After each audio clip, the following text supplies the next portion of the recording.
What are you sick of explaining? Also sick of explaining that I'm not a time traveling crack dealer from 1992 and this is not a pager in my pocket. It's an insulin pump. Also, I do not have the bad kind of diabetes. All diabetes is bad. It's a flipping disease. Good grief. That climate isn't the same as weather. FFS. Yesterday it was rather chilly. Where's your climate change now, Greta? Checkmate atheists. The difference between type 1 and type 2 diabetes, and that I was born with it and didn't get it from eating sugar. And for me, that there are more than 2 types of diabetes. I heard of diabetes insipidus, definitely spelt it wrong. The one where you can't produce ADH, but are there any more than that? I'm a programmer. I write programs. I do not know how to fix your laptop that won't turn on. Allergies. E.g. against pollen or food. Pollen is flying around not only in summer and the symptoms are not always red eyes or sneezing. So just because you cannot see that someone is not feeling well, it still can be the case. Or food allergies and you are judged as being picky. Please just accept that some people cannot eat everything. Probably there are other allergies, and explaining at some point is just so tiresome. Edit. I'm a bit overwhelmed by all the comments, upvotes and the award. Thank you. All the best and great medication to everyone suffering from allergies or not similar conditions. My brother doesn't sneeze or have watery eyes when his allergy season hits. He coughs. He naturally has a very loud and aggressive sounding cough. Trying to work in May this year was more than a little bit difficult. Oh man, I get this too. It's made this year really difficult. Thankfully my allergy meds work pretty well. That Bluetooth does not use your mobile data. This has been explained countless times to my dad. And that the 5 GHz channel on my router isn't the same as 5G mobile data. I've given up on explaining this one. Look, they both have 5 and G in the name. They also make Five Guys burgers in their right. That those games on Facebook that ask you to tap on your birthday/month or whatever are harvesting your details to be used for not so innocent purposes. Can you give an example of one of these not so innocent purposes? Just to confirm, I agree with you, but I'm interested as to the response. A lot of official websites require your birth date as part of resetting your password. Every time I forget my password to buy student loan provider, the first thing they ask is for the last 4 of my SSN and my birthday. That I don't actually want to be in a relationship with someone. Same. Plenty of fish in the sea, my man. Well, I'm not fishing to begin with. Too much risk for too little reward for me. Plenty of fish in the sea to eat me alive. My OCD. I have actually serious, medically diagnosed OCD. I have certain habits that I feel I sometimes need to explain, but it's hard to convey to someone who doesn't have it. I have the same problem with ADHD. I have a very severe case. I've learned to cope with it quite well by my age. Before people jump in with their suggestions, one of the things that catches people's attention, even when I don't want it to, is what I call cooling off. If I get overstimulated, I intentionally distance myself from that stimulation for a little while to cool off. So if I'm at a party, I may go sit in my car by myself for 15 to 20 minutes. No, I'm not being antisocial. No, for the love of God, I don't want you to come with me. I just need to chill for a secretary, so I don't feel like I'm on an LSD trip. I have ADHD too. I do take meds for it, but I also have that problem with the parties. I call it too much prickles when I'm in a crowded space where people are loud. Our heads are just too full for that. Just leave us alone. How I exist in Los Angeles without a driver's license/car. Update to clarify, I have a state ID. No, I didn't get a DUI. I have never had a driver's license. I'm 37. I'm blind in one eye. Don't feel super safe driving. Yes, I've had about 7 learner's permits. Just never actually ever took the road test. I bike a lot. I take Uber/Lyft. I live 2 miles from my job. I enjoy taking public transport since I'm originally from East Coast. I walk a lot. I plan group trips, W friends out of the city, pre-pandemic life. I might get a license once DMV opens back up. BC pandemic made me think it'd be a good idea. I have never gotten a parking ticket. RIP my inbox. D. Nobody drives in LA. There's too much traffic. Please baby, no more traffic in LA. I know I look 10 plus years younger than I am. I don't know how to respond without sounding conceited. Curse of the baby face. I get eyed every time I try to buy alcohol. I'm in my 30s. My go-to line is usually yeah, I know, sure. I'll be loving it when I'm 50, followed by a wry chuckle. I'm at the midpoint where I say that it sucked to look 12 when I was 20, but I'm happy with it now. Still, I'm kinda tired of talking about it. TBHY I'm sober. I don't look like an alcoholic. I'm educated. I'm a girl. I wear glasses. Everyone thinks I'm the most innocent person they've ever met, I guess. IDK apparently all those things don't translate to alcoholic. And no one takes me seriously when I tell them I had a serious drinking problem. They think I just got involved in AA as a precaution or something. They tell me about their friends who are real alcoholics unlike me, when they literally know nothing about my drinking. I've gotten into 3 drunk driving car accidents. I got a DUI when I was 18. And last time I relapsed I ended up being held against my will in a mental facility for 6 days after a suicide attempt because I drank for 3 months almost without stopping. So it's obviously a problem. I don't tell people this unless I'm helping someone in recovery, so I just let them have their weird idealized version of me and move on with my life. You sound like my older sister. She has the same situation, on a student dean's list every year in college. Brainiac good girl with glasses. The whole 9 yards. And also an alcoholic. It doesn't mean you have to be a hairy old dude in a wife beater and an 8 o'clock shadow. Ha. Good imagery. It's true. I think that's the picture the average person has in their mind when they think alcoholic. They picture a man. Overweight. Unkempt and sloppy. They picture Barney Gumble. Explaining what I'm allergic to. My skin condition, psoriasis. It's autoimmune. But some asshole at a party always makes sure to make a joke about STDs when they see my marks. My skin is killing itself.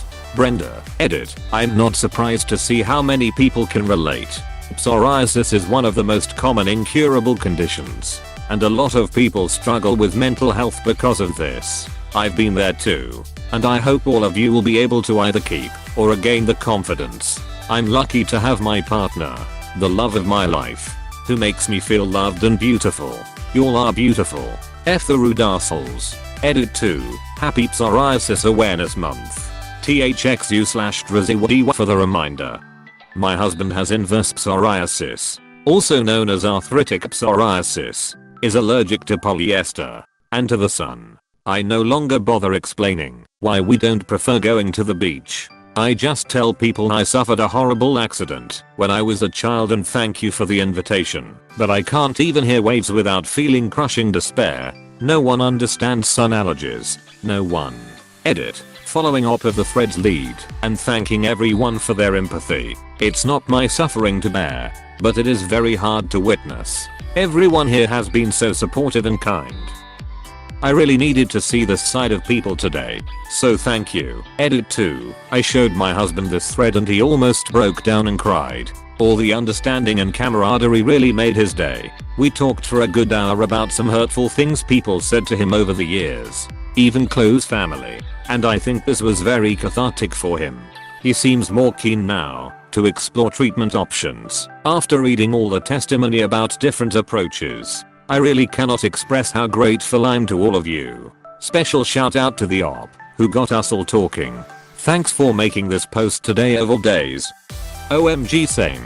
Everyone is always comparing tans in summer, and I'm quite happy being pale as a vampire and avoiding the sun pretty much from 10 in the morning to 5 at night. I didn't even know I had a sun allergy until I moved to the States. Never had this issue in the UK. Why I don't drink alcohol? I mean, I don't feel like I need to explain that one. But other people want me to. Is it really such a crime? Hate this. Especially because I don't really have a reason for it. I simply don't want to. Same. Luckily most of my close friends are a bit older than me and are completely understanding about it. Unfortunately my flatmates are less understanding and think I have some sort of medical condition. Why I don't really talk. I'm so sick of being asked why are you so quiet, because I just am. I can talk to people and understand social cues, but I don't speak unless I think I'm adding something. I used to think I was an introvert across the board. As I grew up I've realized that I'm generally an average talker in different social situations, and I'm quiet only within my family. And I've recently found out why. Every single time I open my mouth I get interrupted. I can't recall a time when I was able to utter a full 2-line concept without being interrupted. Many times those interruptions are meant to change the whole subject. Then I guess my brain went like, okay, you don't care about what I have to say, then I won't say it. Apostrophe. Interrupting is nothing but a dominance game. If you get interrupted, simple interrupt the interrupting with an even louder excuse me. May I finish what I was saying, for once. People most of the times don't even want anything bad. When they interrupt you, you somehow gave them the feeling that they can interrupt you. Being present in a room is something you will have to learn anyway if you do not want to be pushed around. How I got that one scar. So, how'd you get it? Well, I was biking with some friends and hit a rock just right. So I tumble off my bike and this rock scrapes the entire length of my forearm, giving me a wicked bad gash and leaving a terrible scar. Yes, I'm tall. Yes, my parents are also tall. No, I did not play basketball. When people say you're really tall I never know what to say, because it's not a rude thing to say, but it's not really a compliment either. It's just stating a fact about myself that I'm already aware of. One time someone said it, so I said you have brown hair. He did not get it. Edit. To all the people telling me girls like tall guys, I'm a woman and I'm not upset about my height. I love being tall. I just don't know why people comment on it so much. Jep and maintain disappointed eye contact. Now they know that you are looking down on them metaphorically as well as literally. Hobby farmer here. A chicken is not the female. That's the name of the animal. The hen is the female. No, you don't need roosters for hens to lay eggs.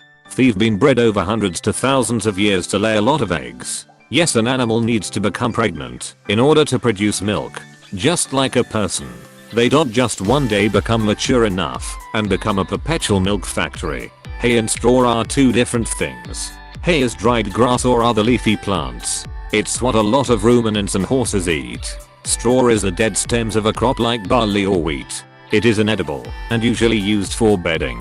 Goats don't eat trash, but they are the cats of the livestock world and will get into and destroy everything you know and love. There is a reason they are associated with the devil. Tell the difference between hay and straw, so thanks for educating me. Hay is for horses. Straw is for stalls. Why I use a wheelchair/sticks. No, I didn't have an accident. I didn't break anything. My body just doesn't work very well. Go away. Edit. Thanks for the awards. The cake day wishes and support messages. Or the classic, do you really need that though? Yes. My spine is deteriorating. Shut up. People are really asking if somebody else really needs a wheelchair or anything of the kind. What the heck do they expect? Like, no. Jeremy, I bought these for fun. Or what? Why it's important to actually show that you care and not be that type of person who says it doesn't matter. She/he knows I love her. This is why I'm one of those people that tells couples to find out what their love language is. A lot of people need words of affirmation and constant affirmation from their partner that they matter and they are loved by them. And not just in relationships, but in friendships too. I always make sure to say it if I remember to, even if the other person thinks it's weird. In the off chance they appreciate it, it's worth it. Yes, this, without even realizing it, my boyfriend and I had this conversation when we first got together. Some days he's very affectionate and others he's not and just wants to sit beside me and enjoy my company without getting cuddly. And I learned to be okay with that. since he's okay with the fact that I'm very affectionate and sometimes I need that reassurance. But either way, at the end of the day, we always make sure the other knows they're loved and appreciated. What I see when people find out I'm colorblind. Thank you for all the likes and the people that gave me my first rewards. 2 of my best friends are colorblind. Whenever I show them a picture of a landscape or something, I say, I know you can't see it well because you're colorblind, but trust me, it's beautiful. We roast the ones we love. What can I say? The best kind of roasting. That I cannot find friends or a girlfriend like milk in a store. I've seen some people break up with their so and find someone a month later, and I'm over here like, how did you even meet anybody? And where? Welcome to the club. That extrovert good and confident and introvert shy, cold and weird. Hey, thanks for watching, and don't forget to subscribe.